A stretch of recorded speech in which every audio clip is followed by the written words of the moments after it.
जितना ठाकुर जी को होता है। श्री कुंभन दास जी, कल चर्चा हो रही थी, रात्रि में पद कुछ तैयार कर रहे थे तो एक कथा याद आई कि श्री कुंभन दास जी इतना सुंदर गाते थे, इतना बढ़िया गाते थे, राजा उनके पीछे पड़े रहते थे। अकबर पीछे पड़ा रहा, एक बार राजस्थान का एक राजा मान सिंह उनके पीछे पड़ गया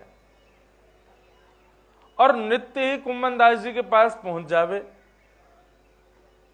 कभी कुंभन दास जी का स्वर सुनने में उसकी आसक्ति, कभी कुंभन दास जी से कुछ पद सुनाओ महाराज ऐसा आसक्ति। और कुंभन दास जी यदि स्वच्छंद भाव से नहीं भी सुनाते थे तो कुंभन दास जी जब अपना रियाज कर रहे होते थे तो छुप करके सुनता था कि कहीं स्वर सुनने को मिले कुंभन दास जी का। कुंभन दास जी बहुत दीनहीन थे, सब जानते ही हैं कथा। तो एक दिन राजा मान सिंह ने मन में विचार किया कि कुंभन दास जी को मैं बहुत सारा द्रव्य दे दूं, लेकिन मैं अपने अधिकार से दूं या अपने भाव से दूं, कहीं कम ना पड़ जाए। कुंभन दास जी से ही आज्ञा ले लेता हूं कि आपको जो जरूरत हो मांग लो, मैं दे दूंगा।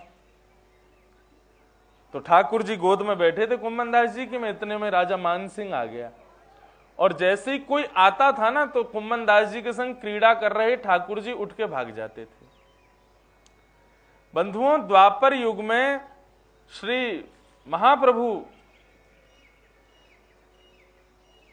वल्लभाचार्य जी ने कलयुग में द्वापर प्रकट कर दिया था।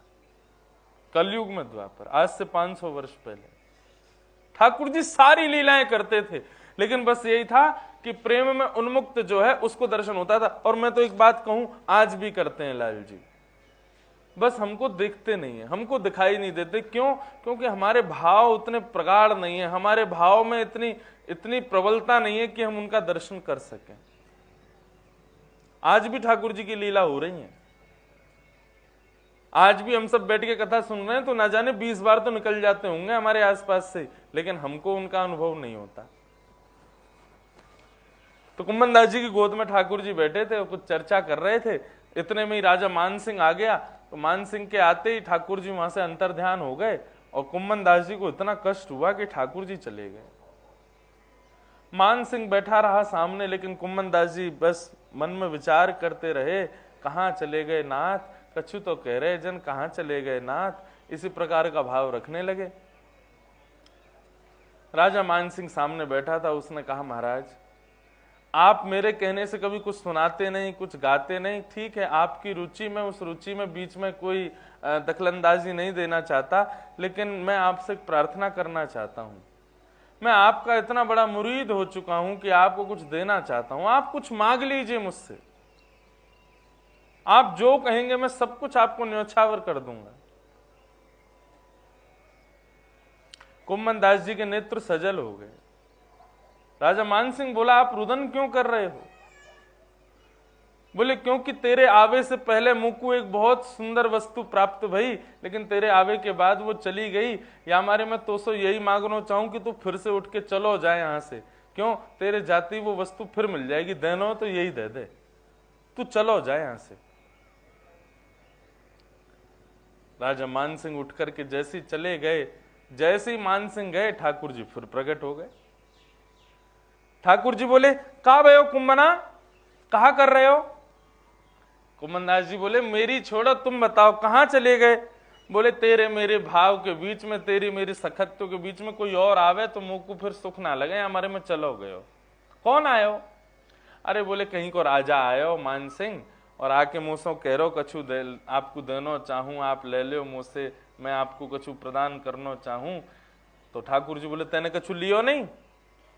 अब लाल जी मैं कहा मांगू, वासे मैंने तो कुछ नहीं मांगो, आप मेरी गोद में बैठे, बाकी आवे से चले गए तो मैंने वासे कही तू चलो जा, वो ही दे दे मुझको, क्योंकि तेरे जावे तो वो आ जाएंगे।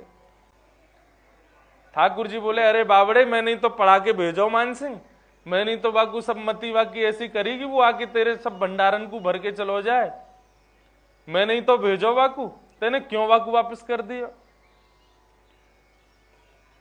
कछु ले ले तो। कुंभन दास जी बोले यदि मैंने वहां से कछु ले लियो हो तो, वहां से कछु प्राप्त कर लियो हो तो, वहां की दी हुई वस्तु को स्वीकार कर लियो हो तो आप दोबारा मेरी गोद में नहीं आते। आपको लगती कि कुम्मन दास को तो अब सब मिल गया, अब मेरी क्या जरूरत है, अब मैं जाके अपनी लीला करूं।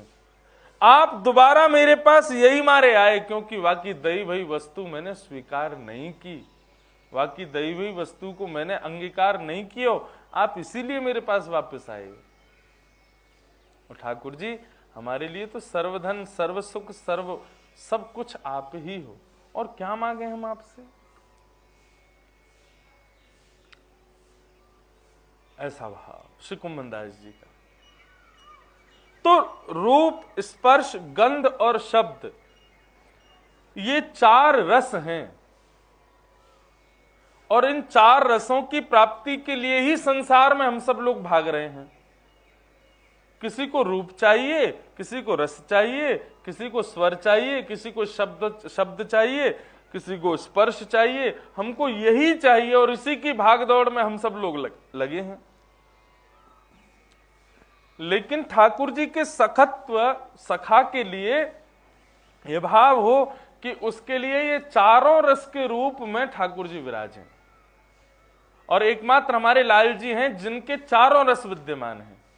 ठाकुर जी रूप से भी विद्यमान है, ठाकुर जी रस से भी विद्यमान है, ठाकुर जी स्पर्श से भी विद्यमान है, ठाकुर जी शब्द से भी विद्यमान है, बस स्वीकार करने की देर है। जितेंद्रिय का भाव यही है, जिसकी प्रत्येक इंद्रिय ठाकुर जी को पाना चाहिए। हमारे अनंत रसिकों ने, हमारे अनंत भाव विभोर सखाओं ने, सबने ठाकुर जी को इन 4 रसों में प्राप्त करने का प्रयास, 5 रसों में प्राप्त करने का प्रयास किया, इसलिए ठाकुर जी के वे सखा बन गए। सखा मतलब पूर्ण समर्पण, आत्मनिवेदन, सर्व प्रकार से ठाकुर जी के हैं हम, ये बात। तो ये 3 गुण सखा में होने चाहिए, विरक्त, प्रशांत, जितेंद्रिय। और चौथा गुण जो ठाकुर जी को अपने सखा में चाहिए वो क्या है? चौथा गुण है दया।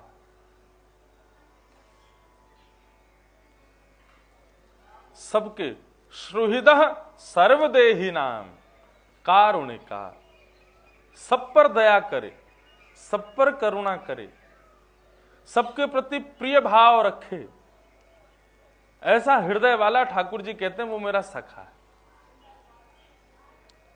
ऐसे हृदय से जो युक्त है ठाकुर जी उसको अपना सखत्व प्रदान करते हैं, जो सबके प्रति दया भाव रखे। और इसमें तो नामदेव जी से ऊंचा तो कोई और नाम याद आता ही नहीं। कैसी दया उनके भीतर, जो कुकर के पीछे घी का डिब्बा लेके भाग रहे हैं कि अरे विठलनाथ सूखी रोटी मत खाइयो, नेक रुक जा, नेक मुझको घी तो चुपड़न दे। रोटी बना रहे थे, इतने में ही कुत्ता लेके भाग गया, तो पीछे भागे उसके। हम लोग होते तो डंडा लेके भागते, लेकिन श्री नामदेव जी उसके पीछे घी का डिब्बा लेके भाग रहे हैं। अरे विठलनाथ सूखी रोटी मत खाइयो, अरे विठलनाथ तुम्हारे मुखमंडल में आनंद नहीं आवेगो, गले में इर्ज जावेगी सूखी रोटी, ने घी तो लगान दो। घी का डिब्बा लेके कुत्ते के पीछे भागे तो कुकर में से श्री पंडरीनाथ भगवान प्रकट हो गए। पंडरीनाथ भगवान बोले आपने हमको यहां भी पहचान लिया? तो बोले आप नहीं हो कुकर में, सर्व जगह हो आप। सब पर दया करे, और इस भाव से करे कि सब घट में ठाकुर जी हैं। हम लोग सुबह स्नान करने के बाद में अपने स्नानीय वस्त्रों को भी यदि ऐसे ही पैर से उठा के फेंक देते हैं, या जिससे अंग का प्रक्षालन किया, जिससे अंग को पहुंचा, उसको भी यथावता कहीं फेंक देते हैं ना, तो वहां पर भी दया लेश हो जाती है। उस पर भी दया का भाव रखो, सदा दया में रहो, सब पर दया करो, ऐसा दयावंत बन के रहो कि ठाकुर जी को तुम प्रिय हो। क्योंकि श्रीमद् भागवत में भगवान ने अपना नाम द्रौपदी को दिया केवल एक भाव की वजह से, क्योंकि द्रौपदी के भीतर दया है। ये भी भगवान की सखी है। ये दया का गुण जो मैंने निकाला, ये द्रौपदी के प्रसंग से ही निकाला कि ठाकुर जी को अपने सखा में दया का भाव चाहिए, इसलिए ये चतुर्थ भाव में दया लेकर के आए।